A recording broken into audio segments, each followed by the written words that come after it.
Hi friends, அஸ்ஸலாம் அலைக்கும். அனைவருக்கும் தைத்திருநாள் நல்வாழ்த்துக்கள். பொங்கல் அன்னைக்கு லஞ்சுக்கு செய்கிறதுக்காக ஒரு ஸ்பெஷலான வெஜிடேரியன் லஞ்ச் மெனு தான் நம்ம இன்றைக்கி பார்க்க போகிறோம். ரொம்பவே குயிக்காக கொஞ்சம் பிளானிங்கோட கம்மியான வெசல்ஸும் யூஸ் பண்ணி இந்த லஞ்ச் மெனுவை எப்படி ரெடி பண்ணுறதுன்னு நம்ம பார்க்கலாம். ஃபஸ்ட்டு நான் இன்றைக்கி என்னென்னலாம் செஞ்சுருந்தேன்னு பார்க்கலாம்.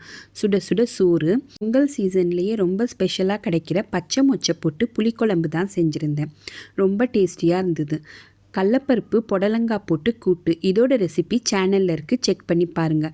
கத்திரிக்காய் முருங்கைக்காய் போட்டு சாம்பார், உருளைக்கிழங்கு பட்டாணி போட்டு கல்யாண வீட்டு ஸ்டைலில் மசாலா, கேரட் பீன்ஸ் கோஸ் போட்டு பொரியல். ரொம்பவே ஹெல்த்தியான பொரியல் இது.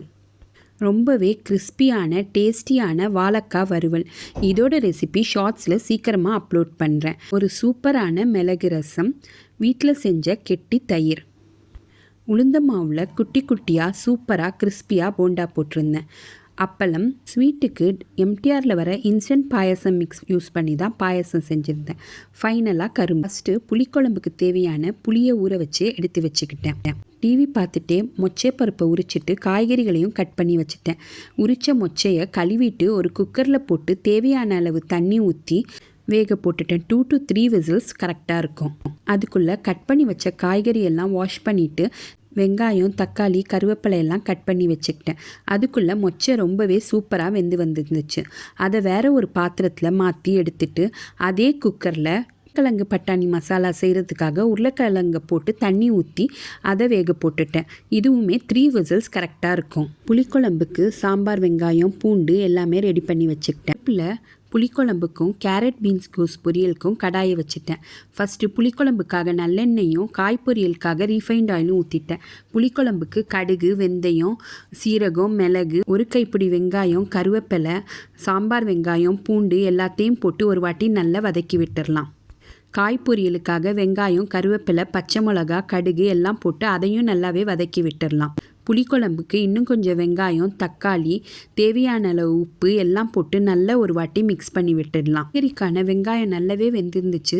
எல்லா காய்கறிகளையும் ஆட் பண்ணிவிட்டு தேவையான அளவு உப்பு போட்டு அதையும் ஒரு மிக்ஸ் கொடுத்துட்டு ரெண்டையும் ஒரு மூடி போட்டு மூடிடலாம். இப்போது நம்ம புளிக்குழம்புக்காக புளியை கரைச்சி எடுத்துக்கிட்டு அதில் குழம்பு மிளகாத்தூள் ஒரு 3 டீஸ்பூன் ஆட் பண்ணிடலாம். புளி நல்லா திக்காக கரைச்சிக்கணும். ரொம்ப தண்ணியாக கரைச்சா புளிக்குழம்பு டேஸ்ட்டாக இருக்காது. அதுக்குள்ளே காய் நல்லா வெந்து வந்துருந்துச்சு. 1/4 டீஸ்பூன் மஞ்சத்தூள் 1/2 டீஸ்பூன் மிளகாத்தூள் போட்டு ஒரு வாட்டி நல்லா மிக்ஸ் பண்ணிவிட்டு ஸ்லோ ஃப்ளேமில் வச்சு மூடி போட்டு மூடி வச்சிடலாம். வெங்காயம் தக்காளி நல்லா வதங்கி வந்துருச்சு. இப்போ நம்ம கரைச்சி வச்சுருக்க புளியை ஊற்றி நல்லா கொதிக்க விட்டுடலாம். நம்ம உருளைக்கிழங்கு பட்டாணி மசாலாக்கான உருளைக்கிழங்கு நல்லாவே வெந்து வந்துருச்சு. அதை வேறு ஒரு பாத்திரத்தில் மாற்றி தோல் உரித்து நல்லா மசிச்சு எடுத்து வச்சுக்கலாம். பருப்பு கூட்டுக்கு கடலப்பருப்பில் மஞ்சத்தூள் போட்டு அதையும் ஒரு 3 to 5 விசில் விட்டால் ரொம்பவே கரெக்டாக இருக்கும். அதுக்குள்ளே காய் ரொம்பவே நல்லா வெந்திருந்துச்சு. துருவின தேங்காய் ஒரு 2 to 3 டீஸ்பூன் போட்டு மிக்ஸ் பண்ணி ஃப்ளேமை ஸ்விட்ச் ஆஃப் பண்ணிடலாம். புளிக்குழம்பு நல்லா மசாலா வாசம் போய் திக்காக ஆரம்பிச்சிருச்சு. ஒரு 5 மினிட்ஸ் லோ ஃப்ளேமில் வச்சுக்கலாம். காய் பொரியலை வேறு ஒரு கிண்ணத்துக்கு மாற்றிட்டு புளிக்குழம்புல ஃபைனலாக காரியாண்டர் லீவ்ஸ் போட்டு மிக்ஸ் பண்ணி ஃப்ளேமை ஸ்விட்ச் ஆஃப் பண்ணிடலாம். உருளைக்கிழங்கு பட்டாணி மசாலாக்காக அதே கடாயை அடுப்பில் வச்சுட்டு எண்ணெய் ஊற்றி கடுகு கருவேப்பிலை வெங்காயம் பச்சை மிளகா எல்லாம் போட்டு நல்லா வதக்கி விட்டுக்கலாம். ஒரே ஒரு குட்டி தக்காளியையும் போட்டு மிக்ஸ் பண்ணிவிட்டு பட்டாணி ஆட் பண்ணி லைட்டாக வதக்கிட்டு 1/4 டீஸ்பூன் மஞ்சத்தூள் 1/2 டீஸ்பூன் மிளகாத்தூள் பட்டாணி வேகிறதுக்காக கொஞ்சமாக தண்ணி தேவையான அளவு உப்பு போட்டு ஒரு மூடி போட்டு பட்டாணி வேக விட்டுடலாம். ஒரு 3 மினிட்ஸ்லேயே பட்டாணி நல்லாவே வெந்து வந்திருக்கும். நம்ம வேக வச்சு மசிச்சு வச்சுருக்க உருளைக்கிழங்கு ஆட் பண்ணி நல்லா கீழேருந்து ஒரு வாட்டி பெரட்டி விட்டு ஃபைனலாக காரியாண்டர் லீவ்ஸும் போட்டு நல்லாவே ஒரு மிக்ஸ் கொடுத்து ஃப்ளேமை ஸ்விட்ச் ஆஃப் பண்ணிடலாம். டேஸ்டியான உருளைக்கிழங்கு பட்டாணி மசாலா ரெடி. இடையிலேயே கடலப்பருப்பு புடலங்காய் கூட்டு ரசம் எல்லாமே ரெடி பண்ணிட்டேன். ஃபைனலாக ஒரு அடுப்பில் ரைஸ் ஒரு அடுப்பில் இன்ஸ்டன்ட் பாயாசம் வடைக்கு எல்லாத்துக்குமே வச்சுட்டு வாழைக்காய் ரோஸ்ட்டுக்காக வாழைக்காய் கட் பண்ண ஆரம்பிச்சிட்டேன். இந்த வாழைக்காய் ரோஸ்ட்டோட ரெசிபி ஷார்ட்ஸாக சீக்கிரமே அப்லோட் பண்ணுறேன். ரொம்பவே கிறிஸ்பியாக டேஸ்டியாக வந்திருந்தது. எம்டிஆரில் செய்கிற இன்ஸ்டன்ட் பாயாசம் தான் செஞ்சுருந்தேன். டேஸ்ட் ஓகே தான். ரெசிபி ஷூட் பண்ணிகிட்டே இருக்கும்போது கேமரா ஸ்விட்ச் ஆஃப் ஆனதையே கவனிக்காமல் இருந்துட்டேன். அதனால தான் புடலங்காய் கூட்டு ரசம் செஞ்சது வடை சுட்டது எதையுமே எடுக்க முடியலை. Sorry friends.